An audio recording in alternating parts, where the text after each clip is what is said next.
La Commission reprend ses travaux. Je vous souhaite la bienvenue à la Fondation littéraire Fleur de Lys. Je vous demanderai de vous présenter et je vous rappelle que vous avez 10 minutes pour votre exposé. Merci beaucoup, Monsieur le Président. Bonjour à tous. Mon nom est Serge André Gay. Je suis président-éditeur de la Fondation littéraire Fleur de Lys. Ça peut paraître bizarre qu'un organisme comme le nôtre se présente à cette commission sur ce sujet-là, mais c'est très important ce qu'on va vous dire, du moins c'est ce que nous croyons et nous espérons vous en convaincre. J'ai avec moi Renée Fournier, qui est la secrétaire, trésorière et libraire de la Fondation littéraire Fleur de Lys, qui est le seul éditeur libraire en ligne sur Internet sans but lucratif au Québec, avec impression papier à la demande et format numérique. On est là depuis 2003 et c'est notre deuxième participation à une commission parlementaire. Nous avions aussi participé à celle sur le prix unique du livre. Madame Fournier va vous présenter un résumé de la contextuel et après ça, je vais regarder avec vous la mémoire qu'on vous a déposée. La Fondation littéraire Fleur de Lys existe depuis le 2003, comme Serge André vient de vous le dire. C'est une maison d'édition qui opère en ligne. Elle tient aussi un magazine d'actualité libraire et plusieurs sites web d'information d'intérêt général liés à la culture, y compris aux livres et à la lecture. C'est notre expérience de veille de la publication des documents gouvernementaux dans le domaine de la culture qui nous incite à déposer ce mémoire. Dans notre mémoire, nous nous attardons à l'orientation visant à accroître la diffusion proactive et plus spécifiquement à la mise en place des mesures de repérage efficaces des documents sur le site Internet tel que présenté dans le document synthèse de la Commission, tel qu'on peut lire un cadre législatif modernisé et soutenu par une gouvernance des structures adaptées. Point 1, survol des orientations gouvernementales. Point 2, accroître la diffusion proactive, mettre en place des mesures de repérage efficaces des documents sur les sites Internet. Si nous reconnaissons d'emblée la nécessité de mesures de repérage des documents sur les sites Internet gouvernementaux, nous recommandons cependant à la Commission de se préoccuper aussi du repérage des documents par les moteurs de recherche sur le Web. L'objectif est de permettre aux citoyens de repérer des documents offerts sur les sites Web gouvernementaux alors qu'ils questionnent les moteurs de recherche sur le Web. Bref, nous croyons que le gouvernement ouvert doit être connecté au monde plutôt que confiné à Internet. Quand on met un document disponible sur Internet, il se trouve sur un serveur. Ce serveur-là est visité par les moteurs de recherche, que ce soit Google, que ce soit Yahoo ou d'autres moteurs de recherche spécialisés. Si le document qui est mis là ne comprend pas de métadonnées, le moteur de recherche passe par-dessus. Tout le monde sait qu'il y a eu un plan culturel numérique qui a été déposé. Il y a un plan du livre qui est déposé aussi. Ces deux plans avaient pour motivation de base d'augmenter le poids de la culture québécoise sur Internet. Moi, ce dont je vous parle aujourd'hui, c'est d'augmenter le poids du gouvernement du Québec sur Internet grâce aux documents qui sont disponibles sur ces serveurs et accessibles à tous en gouvernement ouvert. On va commencer avec un exemple facile, le document lui-même de la Commission. Tout le monde a vu à la page 2 la couverture de votre document. Si vous allez à la page 3, tout ce que je dis, c'est on consulte les propriétés du document en cliquant sur « Fichier ». Et à la page 4, dans les propriétés du document, on serait supposé trouver un titre du document. Ce que l'on trouve comme titre du document, ce que Google lit, c'est Microsoft Word, Système, Orientation, VF, etc. C'est pas ça le titre du document. L'auteur, c'est M. Giguère. Je ne sais pas s'il y a quelqu'un ici qui connaît M. Giguère, mais normalement, ce nom-là a été écrit parce que le logiciel, la licence du logiciel pour faire un PDF est au nom de M. Giguère, pas supposé être au nom de M. Giguère, c'est supposé être au nom du gouvernement du Québec. Il faut reconnaître nos propres documents lorsqu'on va sur Internet. Le sujet devait être précisé et aussi des mots-clés. Si on clique sur « Métadonnées avancées », dans le bas du tableau, ce qu'on voit, c'est les mêmes données, mais cette fois-là, on a une précision à l'état du copyright. Inconnu. Non. Le copyright appartient au gouvernement du Québec. Et la notice du copyright n'est pas mentionnée non plus, c'est-à-dire l'année, le détenteur du copyright et le fameux symbole du copyright. Autrement dit, si je vais en cours, puis que je copie ce document et que je le vends et que je n'ai pas le droit, mais que je réussis à le vendre, que je fais des profits, vous ne pouvez pas me demander. Vous avez difficilement la preuve que vous n'avez pas publié ce document-là en Creative Commons, c'est-à-dire en donnant la permission à tous de le reproduire sans aucune limitation commerciale. À l'autre page du document, c'est un autre tableau des propriétés qui s'affiche. C'est celui avancé. Et l'URL de base est vide. La case est vide. Ce devrait être l'URL de base du site Web de l'Assemblée nationale où est disponible le document en question, pour que Google puisse l'associer au gouvernement du Québec. À l'autre page,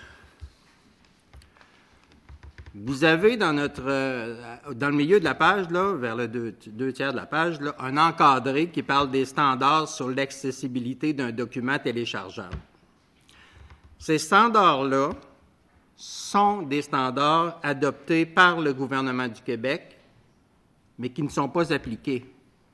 Je suis désolé, mais allez télécharger n'importe quel document PDF du gouvernement du Québec, accessible sur Internet, et 80% n'ont aucune métadonnée précisée dans les propriétés du document, ce qui fait que vous passez sous le radar de Google et l'image que cela projette, comparativement à d'autres gouvernements comme celui de la France, la Commission européenne ou celui de la Belgique, l'image que l'on donne, c'est qu'on n'a pas de poids sur Internet, qu'on n'a rien à dire sur Internet, que notre gouvernement ne produit rien sur Internet. Il y a des rapports très importants qui n'ont aucune métadonnée à l'intérieur. Donc, on ne peut pas les repérer facilement sur le Web. Un gouvernement ouvert, ça veut dire plus de documents. Est-ce que ça veut dire plus de documents sans métadonnées? Moi, je vous invite à insister sur les métadonnées. Et vous pouvez faire ça. On a un directeur de l'information, je crois, hein? Un dirigeant principal de l'information auprès du DPI. Je pense que ce monsieur, ou cette dame, je ne sais pas si c'est un monsieur ou une dame, mais je pense que ce monsieur devrait être entendu par la commission pour savoir qu'est-ce qu'il en est, parce que c'est de lui dont dépendent les standards des documents numériques du gouvernement du Québec. Je crois que cet homme doit être entendu. Moi, quand je vais sur Internet puis que je mets « Gouvernement ouvert Québec », je devrais automatiquement avoir ce document de consultation de la commission. Ce n'est pas le cas. Je suis désolé, je suis obligé d'écrire tout le titre du document pour que Google me le réfère. Autrement dit, un gouvernement ouvert, ce n'est pas juste un site Internet par lequel on va avoir accès à des documents. C'est aussi un gouvernement qui occupe l'espace dans les résultats des moteurs de recherche avec tous les documents qu'il met à la disposition de la population, de la planète. Voilà. C'est une méchante grosse, là. Merci pour votre présentation. Nous Nous allons maintenant débuter la période d'échange. Monsieur le ministre, à vous la parole pour une période de 17 minutes. Bonjour, monsieur, bonjour, madame. Merci beaucoup d'être venu. Quand j'étais petit, à un moment donné, on disait « chut, pardon, mon oncle ». Là, on était à terre, on concédait la victoire à l'autre partie, puis c'était la défaite totale. Alors, chut, pardon, mon oncle. Et là, j'assume toute l'humilité possible au nom de tout le gouvernement. Depuis l'informatique. Mais j'ai trouvé ça, honnêtement, je l'ai déjà dit dans moi, méthodonnées et toutes ces affaires-là, j'ai un petit peu de difficulté, mais je vous ai suivi, je pense. Et je retiens une recommandation que vous avez faite, non pas dans votre mémoire, mais présentement, et on va voir justement si on peut inviter, je ne suis pas convaincu que l'invitation va faire plaisir peut-être, là, mais on va, pour le bénéfice de la commission, certainement que ce serait intéressant. On me chuchote que, bon, des licences sont à revoir, et je suis plus tout ça, mais honnêtement, je pense pas que c'est une bonne... c'est un contexte, mais c'est pas une excuse, c'est un contexte. Mais je crois qu'on va tous être intéressés de voir où on en est et surtout où on s'en va, parce que ça me semble assez évident ce que vous avez dit sur, d'abord, s'il y a des règles, qu'on les suive. Et de toute évidence, il ne semble pas que nous le faisons. En tout cas, je prends pour acquis que vous avez raison, parce que en tournant les pages, j'ai pu comprendre ça un petit peu. Et d'autre part, si on veut donner de l'information aux gens, c'est pas juste de mettre une aiguille puis de multiplier les morceaux de foin pour que la botte soit de plus en plus grosse. Il faut permettre qu'on puisse aller chercher cette aiguille dans la botte de foin. Je pense que c'est un peu ce que vous nous avez indiqué. Et là, on ne fait aucun effort pour aller chercher cette information-là. Maintenant, je ne sais pas pourquoi on est à cette distance-là de ce qui devrait être fait. Je l'ignore, mais je peux juste vous dire que l'objectif qu'on vise, c'est pas juste de rendre public des choses, de rendre public des choses que le monde va pouvoir voir. Et là, je comprends que ça semble être assez complexe. Pouvez-vous me dire, vous avez parlé de la France, on est allé un petit peu loin. Au Canada, tout près de chez nous, est-ce qu'on est les derniers, les plus délinquants du groupe qui n'assumons pas, je dirais, la modernité informatique et qu'on n'a pas compris ça encore? Monsieur le ministre, remplir les cases des métadonnées qu'on vous montre dans le document, ça ne prend pas 5 minutes. C'est très rapide. Lorsque c'est la personne qui, effectivement, suit le document, là, quand c'est l'auteur du document, ça va très rapidement. Mais il y aurait moyen, effectivement, d'avoir une espèce de formulaire ou une feuille qui accompagne la production d'un PDF et de simplement remplir les cases avec les noms et les mots-clés appropriés. C'est très important au niveau des mots-clés, parce que c'est avec mots-clés. C'est surtout les mots-clés qu'on a besoin. Surtout les mots-clés, mais aussi la propriété du document qui n'est pas précisée. Ici, on trouve le nom du fonctionnaire. Je ne suis pas sûr que ce dernier aimerait beaucoup qu'on parle beaucoup, qu'on le mette à l'avant-plan. En tout cas, moi, j'ai fait l'expérience avec la SODEC et j'ai publié un article sous le titre « Connaissez-vous Monsieur Untel ?» Ça a dû lui faire plaisir. C'est sûr que la SODEC n'a pas beaucoup aimé. Mais ils n'ont pas changé leur pratique. C'était peut-être un moyen de se venger, mais... Je vous dire quelque chose, faites pas un autre article, on va essayer de changer la pratique. Okay? Mais effectivement, tout ce que je voulais démontrer, c'est qu'effectivement, on ne va pas assez loin. Du côté de la France, oui, les métadonnées sont très importantes. Oui, on met les métadonnées dans les documents gouvernementaux qui sont disponibles, accessibles par Internet. Et du côté du Canada anglais, on fait un peu mieux, mais à peu près 50 %. Je ne peux pas vous parler des États-Unis, je ne peux pas vous parler d'ailleurs dans le monde. Je me concentre surtout sur la France, la communauté européenne et le Québec et le Canada. Mais du côté de la communauté européenne, ça, je peux vous dire que eux, les métadonnées dans les documents, c'est très important. C'est pourquoi, d'ailleurs, il y a on dit que la mémoire du monde est actuellement en Europe parce que, malgré l'informatique, c'est pas juste une mémoire de papier puis une mémoire de bibliothèque, là. On dit que la mémoire du monde est en Europe parce qu'effectivement, ils ont tellement de métadonnées ajoutées à leurs documents, ou en tout cas systématiquement à leurs documents, qui fait qu'ils sortent tout de suite quand vous faites une recherche sur les moteurs de recherche. Alors, on est beaucoup plus informé si vous mettez livres et lectures. On est beaucoup plus. Le premier site qui va sortir, c'est un site français ou un site de la communauté européenne plutôt que le site québécois avec les dizaines et les dizaines, pour pas dire les centaines de documents PDF qui sont disponibles, mais non balisés. Monsieur le Président, qui connaît ça plus que moi? Madame la députée de Bourassa-Sauvé. Bonjour, je m'excuse infiniment d'être un peu en retard, j'étais à une autre réunion, mais je suis la personne qui est l'adjointe parlementaire au président du Conseil du Trésor avec le mandat de gouvernement ouvert.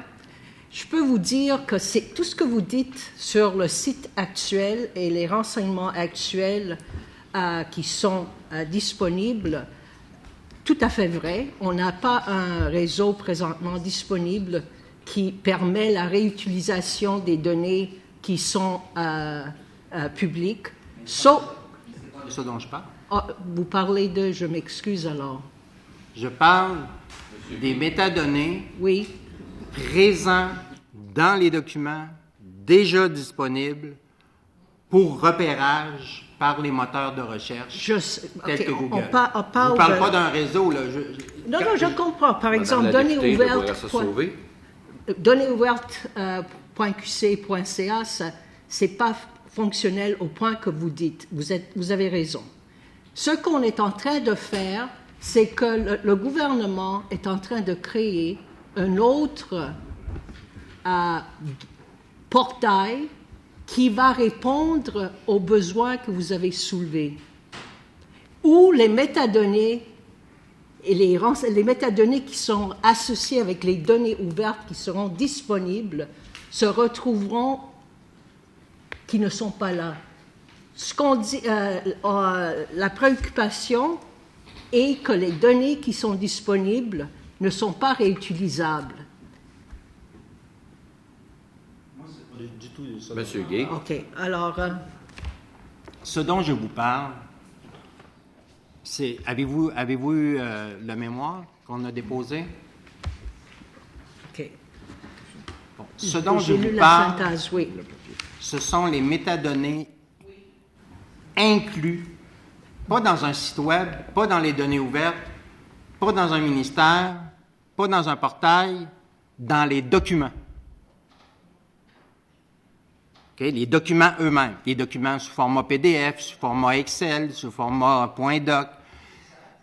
Quand on fait ces documents-là au gouvernement du Québec, quand on passe du Word, du traitement de texte à un fichier PDF, on est supposé inclure des métadonnées dans le fichier PDF qui définissent le nom de l'auteur, la propriété, le copyright, et on ne le fait pas. Et ces documents-là, parce qu'elles n'ont pas ces métadonnées-là, ne sont pas repérables par les moteurs de recherche tels que Google. D'où l'idée d'un gouvernement ouvert sur le monde et non pas ouvert à l'interne. Vous me parlez de l'interne. Je vous félicite, c'est une initiative excellente, mais c'est pas tous les Québécois qui vont aller sur ce portail pour chercher des documents. Lorsque moi je cherche un sujet qui est relatif au gouvernement du Québec, je veux être capable d'avoir le document qui m'est présenté non pas dans un portail, mais dans un résultat d'un répertoire de recherche avec un moteur de recherche. Madame la députée de Bourassa-Sauvé. OK, c'est la Bibliothèque d'Archives nationales qui fait la norme et on est aussi en train de regarder ces normes. Votre constat, la constatation que vous faites est tout à fait légitime et je n'ai pas une réponse immédiate, exacte à cette inquiétude, mais c'est quelque chose qui est important de porter à l'attention du gouvernement et de nous et sur lequel on va devoir aussi agir. Oui, c'est effectivement vrai. Lorsque j'ai voulu sensibiliser la SODEC à l'importance de métadonnées dans leurs documents PDF, ils m'ont dit, nous, on ne s'occupe pas de ça parce qu'on a une licence de diffusion qu'on a accordée à la Bibliothèque et Archives nationales du Québec. Mais Bibliothèque et Archives nationales du Québec n'agit pas sans plainte. On ne se mettra pas à porter plainte pour chaque document PDF produit par la SODEC pour que, effectivement, la plainte chemine au sein de la bibliothèque, puis que la bibliothèque ait une relation ensuite avec l'avocat de la SODEC, puis que ça tourne en rond. Donc, ce qu'il faut vraiment, il y a un directeur de l'information, là, le DPI. Lui, c'est son rôle de faire appliquer ces standards-là.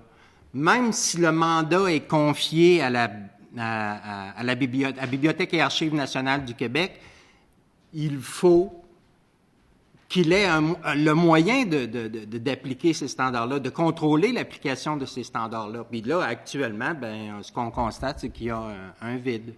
Mais je vous remercie. Je comprends. Là, je sais que vous me dites que vous êtes préoccupé, mais le mécanisme, il existe, mais il n'est pas en marche. Autrement dit, la Bibliothèque nationale diffuse les documents de la SODEC sans métadonnées. Madame la députée de Bourassa-Sauvé. Merci.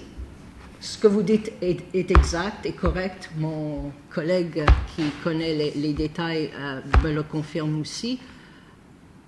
Et c'est quelque chose dont on va prendre en considération. Monsieur le ministre? Unanimité. Unanimité? Comme je l'ai dit avant que ma collègue arrive, honnêtement, c'est votre démonstration est éloquente et gênante, en fait. Je dirais presque plus gênante qu'éloquente, mais ça, c'est d'autres choses. Mais c'est quelque chose qui est passé sous le radar, tout simplement. Si on a l'habitude, quand on cherche des documents gouvernementaux, d'aller directement sur les sites des ministères et non pas de questionner des moteurs de recherche. Gentil de dire ça, là, mais pas tout à fait vrai, parce que moi par exemple, je vais sur les moteurs de recherche plutôt que sur les sites en essayant de sortir les bons mots, sachant que si vous le retrouvez sur le site, mais normalement, que le moteur de recherche devrait aller plus vite que d'aller sur le site. Ça devrait, tu sais. Puis là, je vous écoute, puis je me souviens des moments où j'y arrivais pas vraiment par le moteur de recherche, puis j'étais obligé d'aller... Alors, ça me sonne une cloche, mais je savais pas pourquoi ça arrivait. Là, j'ai compris qu'on remplit pas les cases. Exactement. Puis, je suis très gêné, parce que il me semble qu'on devrait remplir les cases. Je ne sais pas à quel moment on a décidé de ne pas remplir les cases, puis je ne sais pas pourquoi on ne remplit pas les cases. Ça, c'est pas à vous que je vais la poser, mais plus tard, je vais me dire, mais pourquoi on ne les remplit pas, les cases? Là, on va me dire, parce que on n'est pas encore assez moderne, c'est peut-être ça, là, mais je ne sais pas c'est quoi. Moi, je sais bien que je ne le savais pas, donc ça se peut qu'il y en a d'autres qui ne savent pas, mais sachez une chose, on va essayer de remplir... En tout cas, on va passer le message qu'il faudrait remplir les cases, parce que sinon, vous avez tout à fait raison. Puis là, je comprends mon problème que j'avais, puis comme ma collègue l'a dit, merci beaucoup d'être venu nous voir. On va se coucher moins niaiseux ce soir. Merci, M. le Président. Merci. J'accepte votre commentaire avec une aussi grande humilité. Ouais, mais là, j'étais à mon record d'humilité. Je pense qu'il m'en reste plus pour le reste de la soirée. Là. C'est une méthode de travail à ajuster, tout simplement. Merci. Nous allons maintenant passer à la période d'échange avec l'opposition officielle. Madame la députée de Taschereau, à vous la parole pour une période de 10 minutes. Merci, Monsieur le Président. Merci d'être ici et de nous instruire, en fait. C'est pas seulement nous informer, c'est de nous instruire, parce que j'étais ignorante, moi aussi, en la matière. Est-ce que je m'abuse si je dis que finalement, c'est de la présence du Québec, de nos penseurs, de nos chercheurs, de nos réflexions, dans l'univers du web, qui est handicapé par le fait que les gens qui procèdent par moteur de recherche ne connaissent pas, mettons, notre organisation gouvernementale et tout ça, est handicapé parce qu'on ne nous trouve pas. Oui. Monsieur Gay. Oui, exact. Vous avez raison. J'ai même déposé un mémoire, sans commission cette fois, à la ministre de la Culture et des Communications du Québec, Mme Hélène David, un mémoire qui s'intitulait « Le poids de la culture québécoise sur le web », qui a aussi donné lieu à une lettre ouverte qui est parue dans le quotidien Le Soleil. Et on déploie actuellement beaucoup d'efforts, d'investissements monétaires, des millions de dollars pour augmenter le poids de la culture québécoise sur le web en multipliant les éléments. C'est-à-dire qu'on demande à Télé-Québec de produire des vidéos, on demande à Télé-Québec avec, comment ça s'appelle? La Fabrique culturelle. On demande à la Fabrique culturelle de multiplier les vidéos, la présence sur le web. On offre des subventions gouvernementales pour des projets numériques, culturels. Mais si ces projets-là ne contiennent pas les métadonnées, notre poids n'augmente pas et le poids des autres augmente. Ouais. Parce que les métadonnées, si vous mettez métadonnées là, sur le web, vous allez voir que c'est un enjeu gouvernemental de premier plan. On se demande demain qui va contrôler les métadonnées gouvernementales, qu'est-ce que les gouvernements vont faire avec ces métadonnées-là, quelle est leur stratégie, parce que ça a une valeur de poids, c'est le poids qu'on peut avoir pour un gouvernement sur le web. Alors, plus j'ai de vous allez avoir quelqu'un probablement qui va vous écrire là et qui va vous demander une licence d'utilisation des métadonnées du gouvernement du Québec. Vous en parlez un peu dans votre document. Vous dites qu'effectivement, s'il y a des gens qui veulent utiliser certaines données du gouvernement du Québec pour faire des produits, ils pourraient faire des produits à partir des données dont disposent. Les données dont vous parlez dans votre document, en fait, ce ne sont pas des données, c'est des métadonnées. C'est ça qui est le poids, là, la base même là, de tout ce dont vous disposez en métadonnées. C'est ce qui est rentré c'est le poids que vous avez sur le web, c'est une richesse énorme. Il y a des gens qui peuvent vous proposer des projets extraordinaires avec ça. Tout ce que vous avez à faire, c'est demander des redevances. N'oubliez pas. Mais effectivement, la métadonnée, ça égale le poids qu'on a sur le web. Et de Tachereau? Je dirais que c'est non seulement notre poids sur le web, mais c'est aussi, puisque le web aujourd'hui est la manière dont circulent les données, les informations, les contenus, c'est aussi la capacité qu'ont les gens de faire affaire à l'intelligence québécoise.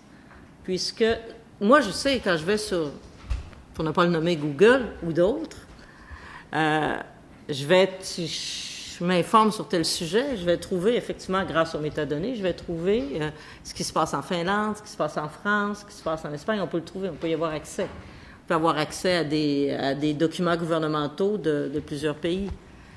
Mais si les nôtres n'y sont pas, les autres ne peuvent pas nous trouver non plus. Donc, on ne peut pas influencer la communauté internationale comme on doit l'influencer. Il ne faut pas manquer ce virage-là. Je vous remercie beaucoup. L'autre chose que je voulais dire, c'est on a déjà toute l'infrastructure pour faire que ces métadonnées se retrouvent. Parce que, vous le dites vous-même, il y a le dirigeant principal de l'information qui est au secrétariat du Conseil du Trésor, qui est déjà là, est déjà chargé de faire inscrire ces données-là dans tous les ministères et dans chaque ministère. Non seulement on paye un dirigeant principal de l'information, mais on paye dans chaque ministère des dirigeants de l'information. Je vais parler, comme on dit en bon chinois, il y a un câble qui ne s'est pas fait à quelque part. C'est-à-dire qu'il y a normalement, l'infrastructure, je voulais juste dire aux gens du gouvernement, l'infrastructure est déjà là. C'est vraiment, vous l'avez dit, c'est un changement de pratique, mais pour ça, moi, je pense que si on veut changer la culture et la pratique, il faut prendre conscience de l'importance de le faire. Ce dont je vous remercie aujourd'hui, c'est de faire prendre conscience de l'importance de le faire. Non seulement l'infrastructure est là, mais les guides pour inclure les métadonnées dans les documents qu'on fait sont déjà disponibles. Et il y a des guides. La Bibliothèque nationale du Québec a effectivement des guides à la disposition de tous les ministères, de tous les archivistes pour comment inclure des métadonnées dans les documents. Ces guides-là existent. C'est juste un laxisme ou peut-être une incompréhension de la valeur de la métadonnée. J'ai un souhait à faire, c'est que l'extrait de cette partie de la commission parlementaire, présentation de votre mémoire et tout, soit envoyé au dirigeant principal de l'information, au Conseil du Trésor, et peut-être à son directeur de cabinet. Je pense que ça parle assez. Je vous remercie beaucoup de votre présentation. Elle était nécessaire, elle était importante. Merci. Merci. Nous allons maintenant passer à la période d'échange avec le deuxième groupe d'opposition. Monsieur le député de Bordua, à vous la parole pour une période de 7 minutes. Merci, Madame, Monsieur, bonjour. Merci beaucoup pour votre contribution aux travaux de la Commission. Je n'ai pas de questions particulières pour vous parce que je pense qu'on a déjà fait le tour, qu'on a très bien compris et exprimé votre point de vue et je pense qu'on a du chemin à faire au niveau de l'État québécois à ce niveau-là. J'espère que ce n'est pas par manque d'innovation qu'on ne le fait pas et surtout qu'on laisse la liberté aux fonctionnaires d'innover à l'intérieur de notre appareil administratif public. Je me demandais si vous aviez d'autres commentaires à adresser à la Commission. Monsieur Gay. Mais je terminerai en vous disant que c'est une chose simple qu'on a une chose très simple qu'on a soulevée aujourd'hui. Parce que nous avons l'habitude de faire la recherche des documents et d'examiner ça. Je pense qu'à l'intérieur des ministères, ils ne le savent probablement même pas. M. Giguère ne sait probablement même pas là, que son nom se retrouve dans le document de la commission. Il s'agit juste de, sur une seule feuille, peut tenir toutes les instructions pour inclure les métadonnées dans un document. Il s'agit juste de sensibiliser les gens à ce moment-là. Puis la partie est gagnée. Ça ne coûte rien de faire ça, c'est 5 minutes. C'est un détail qu'on a sous-estimé. Monsieur le député de Borgia. Mais je vous remercie grandement pour votre présence. Merci. Eh bien, je vous remercie de votre contribution à nos travaux. La commission suspend ses travaux jusqu'à 19h15.